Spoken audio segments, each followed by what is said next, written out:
தக்காளியை இந்த மாதிரி கட் பண்ணி சேர்த்து ஒரு தக்காளி கறி ரெசிபி டேஸ்ட்டாக எப்படி பண்ணுறதுன்னு பார்க்கலாமா?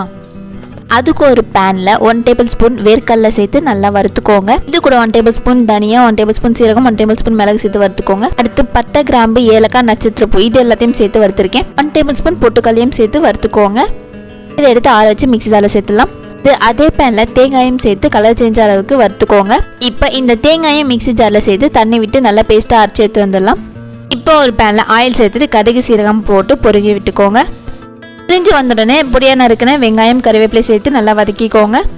வதங்கி வந்த உடனே 1/2 டேபிள் ஸ்பூன் இஞ்சி பூண்டு பேஸ்ட்டு சேர்த்து வதக்கிக்கலாம். இப்போ 1/2 டேபிள் ஸ்பூன் மஞ்சள் தூள், 1 table spoon chilli powder, 2 table spoon குழம்பு மிளகாய் தூள், கரம் மசாலா 1/2 டேபிள் ஸ்பூன் இது எல்லாத்தையும் சேர்த்து கலந்து விட்டுக்கலாம். அடுத்தது நம்ம அரைச்சி வச்ச பேஸ்ட்டையும் சேர்த்து தேவையான அளவுக்கு தண்ணி சேர்த்து கலந்து விட்டுக்கோங்க. இதுக்கு தேவையான அளவுக்கு உப்பு சேர்த்து கலந்துட்டு தக்காளியை இந்த மாதிரி ஸ்லைசஸாக கட் பண்ணி சேர்த்துக்கோங்க.